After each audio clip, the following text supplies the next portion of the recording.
In this video, I will show how to create area chart in Excel.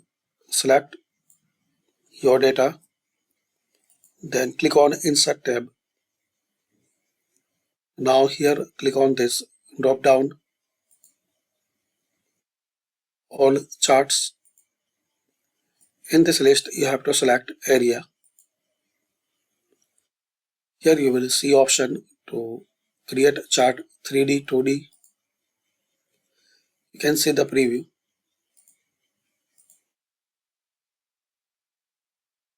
Then click on OK. You can adjust the size for your chart.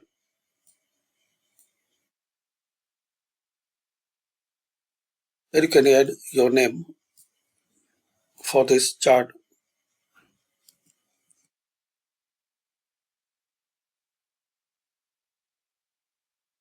Once you double click on it, you can change style for this chart. You can change color combination.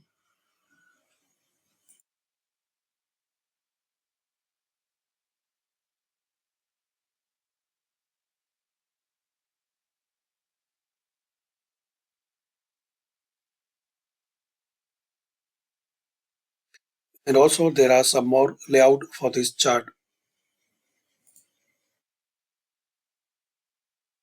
You can add some elements. So once you click on this plus, you can add some elements also here. You can add data table. You can add or remove grid lines, legend. So this is the simple video, guys, to learn this how to create a chart in Excel. Thanks for watching.